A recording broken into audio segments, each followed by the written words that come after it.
Today we're taking down one of our double-lane bounce house units. With any other unit, you're going to have to first make sure that everything is opened up to let airflow come out, which will mean you'll have to check your blower tubes as well as your zippers around the unit. These units also have this little patch at the bottom of the slide that Melissa's showing off here that you'll want to make sure is open as well to get air out as well.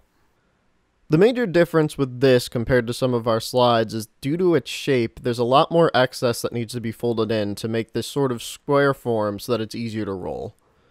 You're going to need to move your safety step to help the kids get into the slide, as well as making sure that both of the slides are actually pushed up all the way. You can see Melissa doing it here with this one side. Also, unlike our slides, is that this unit's actually going to be folded into 4s instead of 3s.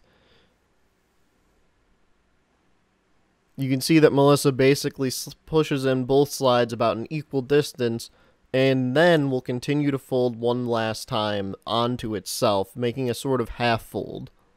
After giving your unit some time to deflate, and having thoroughly walked it out so that it's flat enough, we can start rolling.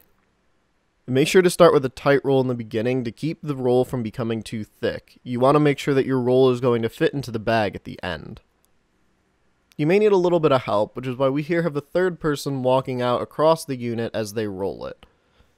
Once you have it completely rolled up, you'll be able to throw these little ropes under it so that you can roll the bag over them and then tie it together to ensure that your roll doesn't become undone while in transit.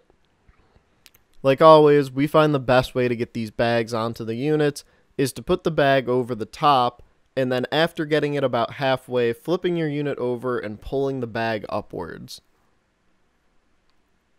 Once you have your bag thoroughly on, you should be able to tighten it and roll it back into your car.